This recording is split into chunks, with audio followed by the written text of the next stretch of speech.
grande contribution, nous pourrons signaler d'abord que les officiers étaient dans la catégorie des intouchables parce qu'il fallait attendre justement que l'auditeur militaire vienne de Kisangani jusqu'ici, ça c'est de 1. Et c'est pour ça que dans le travail accompli, abattu, on a visé à ce que les officiers ne soient plus des intouchables. Donc ils étaient, effectivement, quand ils commettaient des forfaits, ils étaient effectivement interpellés, appréhendés et même déférés devant la cour militaire. Et bien entendu, nous avons eu à lutter également contre ceux qui participaient au mouvement insurrectionnel. Et ceux-là, donc, tous ceux qui étaient dans les milices et autres, ont dû être inquiétés. Mais je dois signaler pour les officiers, il y a une particularité. Quand nous avons commencé à les inquiéter, je pourrais signaler qu'il y a 2 ou 3 axes. D'abord, nous avons commencé par inquiéter par rapport aux effectifs. Il y avait un nombre qui n'était pas correct avancé par les officiers, donc il fallait inquiéter ces officiers qui trompaient, en réalité ils trompaient même la hiérarchie. Et par rapport aux effectifs, deuxièmement par rapport au détournement des deniers publics. Parce qu'avec des faux effectifs, c'est qu'ils avaient en retour de l'argent qu'ils bouffaient, qu'ils utilisaient à leur fin personnelle au lieu qu'ils servent à l'armée. Et troisièmement, nous avons estimé qu'il fallait inquiéter également ceux qui étaient dans les cas de perte d'armes. Parce qu'on avait constaté que certaines milices étaient en réalité ravitaillées par des militaires. Et c'est comme ça qu'on a inquiété ces commandants d'unité qui ravitaillaient les milices pour couper court un peu la chaîne d'approvisionnement. Donc ce sont les 3 axes et puis bien entendu on a fait le travail quotidien en ce qui concerne tout ce qui concerne comme infractions militaires pour lesquelles ils étaient reprochés.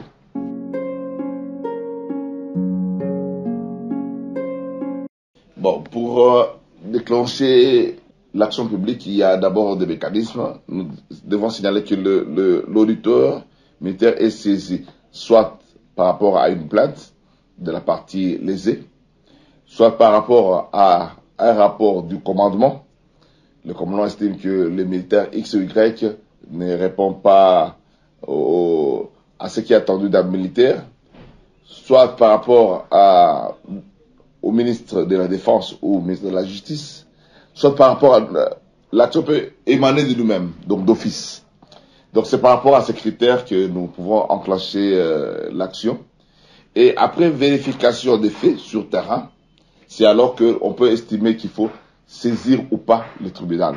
Parce que toute action publique qui n'aboutit pas nécessairement devant le juge. Il y a d'autres actions qui aboutissent, d'autres qui peuvent être classées sans suite, qui peuvent être classées par amende transactionnelle si la loi le prévoit, la personne peut être renvoyée devant le commandement, ça peut être classé par non-lieu, ainsi de suite. Donc il y a plusieurs modalités de classement et d'aboutissement d'un dossier. Alors, en ce qui concerne le renvoi devant le juge, quand les faits sont établis, c'est alors que nous renvoyons devant le juge. Et il appartient donc au juge, par rapport aux éléments lui apportés, de trancher, de dire si le ministère public a raison ou non. Donc, c'est pas tout de ce qui aboutit.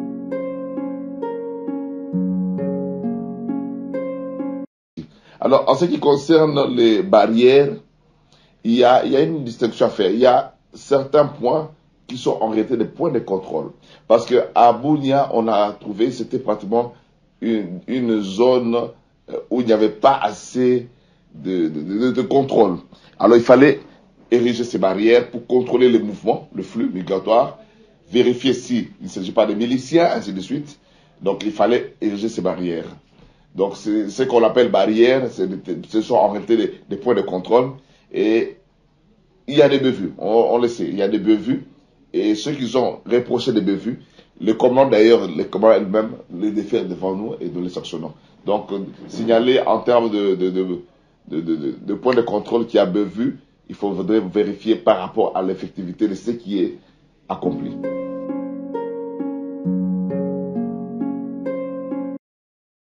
Au cours d'une audience, au cours d'un procès. En fait, c'est un combat loyal, comme nous le disons. Donc le ministère public amène ses arguments, mais face au ministère public, il y a aussi les avocats de la défense qui vont amener également leurs moyens pour leurs clients, en faveur de leurs clients. Et si le juge estime que les moyens du ministère public poseraient problème, où il y a des zones d'ombre, il est de bon droit pour le juge, et vraiment en toute équité, d'acquitter la personne. Donc c'est ce qui arrive souvent. Et des fois, il y a ceux qui peuvent s'énerver pour dire que mais la personne a été déférée devant le juge, et le ministère public a fait sa part, mais pourquoi la personne est remise en liberté? Donc le juge statue par rapport à tous les éléments à charge et à décharge. Et c'est ce que fait d'abord le ministère public, et puis après le juge va le faire, et quand il estime qu'il n'y a pas assez d'éléments, il peut prononcer l'acquittement. Si le ministère public estime que le fait, pour lui il est convaincu que le fait, après audience, selon la dynamique de l'audience, milite assez qu'il puisse relever appel, il le fait également. Donc il faudrait apprécier par rapport à cela. Parce que le but c'est qu'on découvre la vérité et que chaque partie fasse son travail. Donc le ministère public ne peut pas se sentir offensé s'il y a une décision d'acquittement, pas du tout. Par rapport au temps d'enquête, est-ce que nous prenons un peu plus de temps ou moins de temps? Je pourrais dire que nous prenons le temps nécessaire. Parce qu'il faudrait, c'est vrai, entendre la personne ou les personnes accusées ou reprocher des faits, entendre les victimes, entendre les témoins éventuels, entendre toute personne liée à un dossier, et ça prend du temps. Et pour certains cas, il faudrait des descentes judiciaires, donc sur le lieu de crime, il faudrait vérifier. Et pour les cas, par exemple, quand on découvre qu'il y a des fosses communes, il faudrait donc vérifier si les personnes sont effectivement des personnes du village ou des personnes humaines, des victimes humaines, et c'est alors qu'on peut trancher. Donc dire d'office que ça prend du temps ou pas, c'est par rapport à chaque cas. Il y a d'autres cas, ça nous prendrait peut-être un mois, mais d'autres, ça nous prendrait pratiquement plus de 12 mois.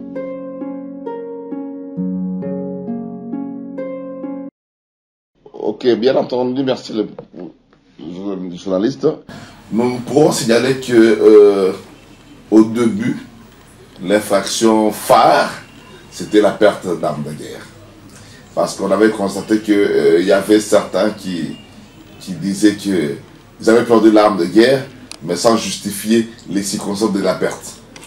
Et on a dû déférer ces cas de perte volontaire ou de perte par négligence devant le juge.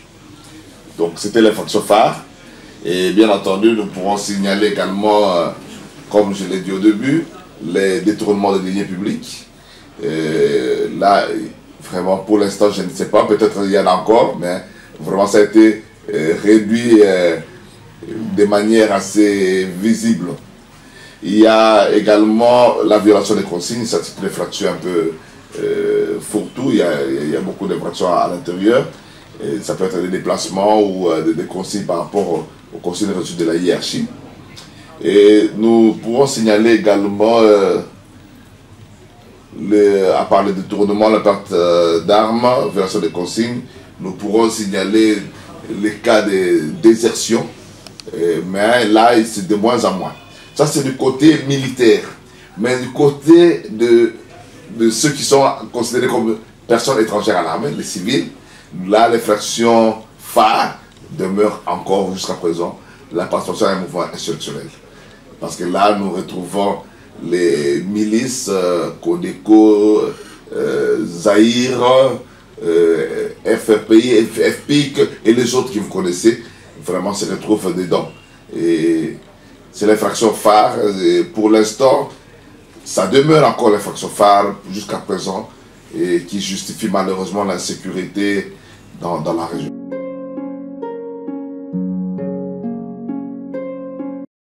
À la garde militaire, il y a des piliers sur lesquels repose la justice militaire, parmi lesquels il y a l'exemplarité et la sévérité.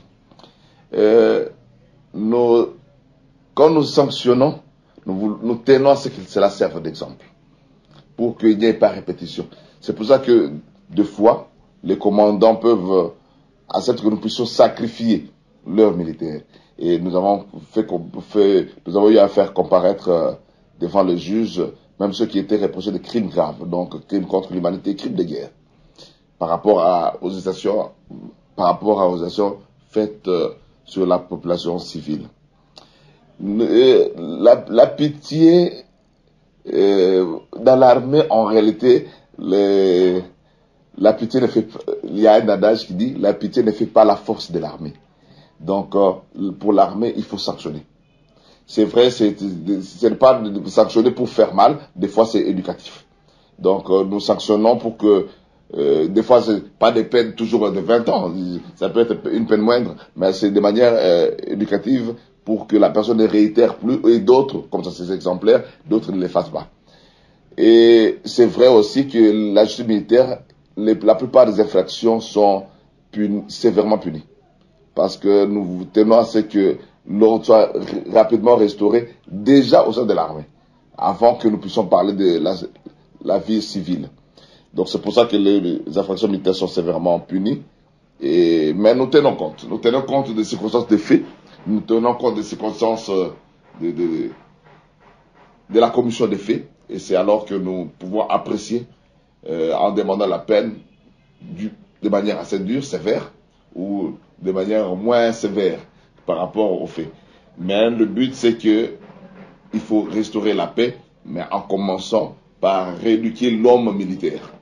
Et lui-même doit servir d'exemple, et souvent nous sommes assez durs parce que nous devons remettre l'ordre avec les militaires avant d'en parler aux autres. Mais cela n'est pas exclu que les peines également sévères soient demandées à l'égard des civils qui se compromettraient. Par exemple, si un civil détient une arme de guerre sans avoir droit, parce qu'il n'a pas qualité, bien entendu, nous sanctionnons sévèrement pour de tels cas. C'est pour qu'on puisse couper l'hémorragie à temps.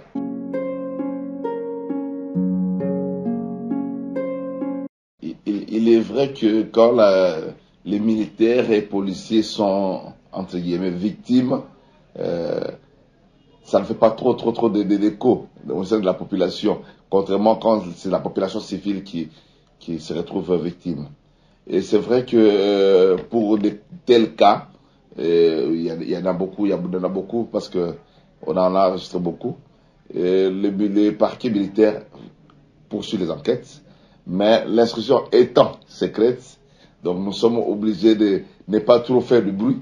Mais il y a déjà des dossiers ouverts à charge de certains leaders des groupes armés.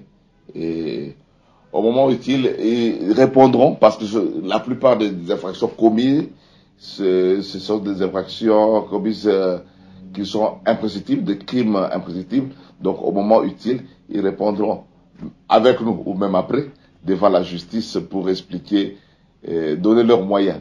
Et il sera reproché justement les faits qu'ils ont commis.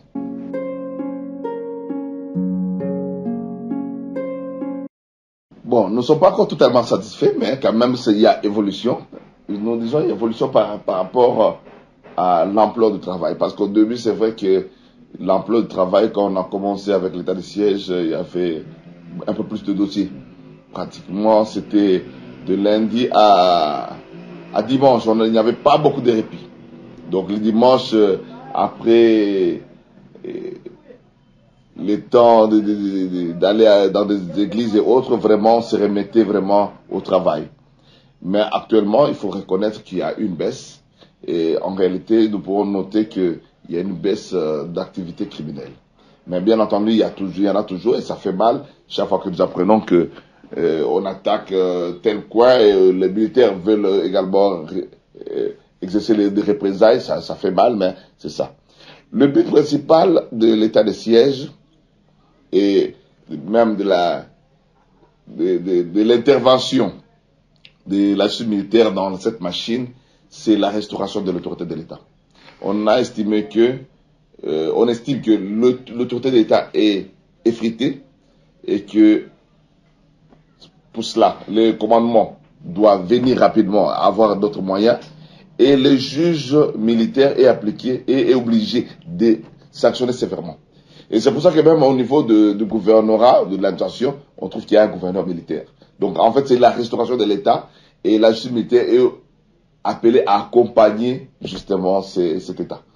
Des choses, et c'est pour ça que nous sommes là et nous pensons que actuellement nous avons des échos assez positifs et si ça continue et qu'il y a entente au niveau des groupes armés, nous pensons que ça peut encore baisser davantage l'insécurité et ça sera au profit de la population de l'Itourie.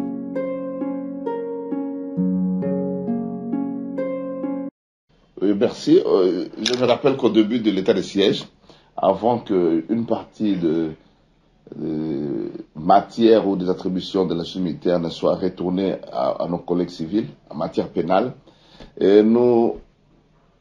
c'était l'inquiétude de beaucoup. Beaucoup pensaient que avec la justice militaire en Itourie, on serait un peu plus sévère, on va inquiéter tout le monde. Mais non, la justice militaire fait partie de la justice en général, de l'ordre judiciaire, et nous tenons à ce que la justice soit bien rendue.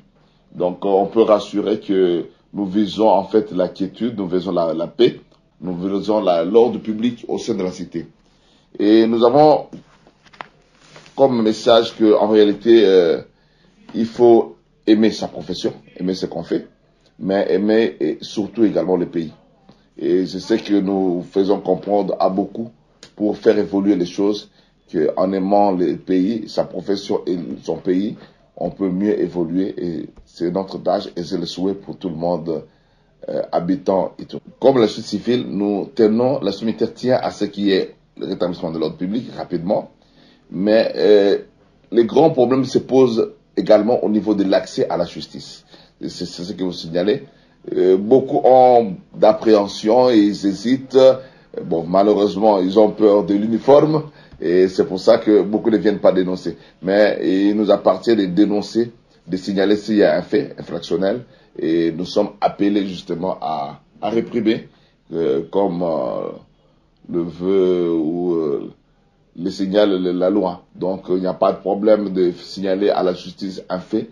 Directement à la justice en termes de parquet ou même à la police, les faits nous seront communiqués et nous allons réagir conformément à la loi.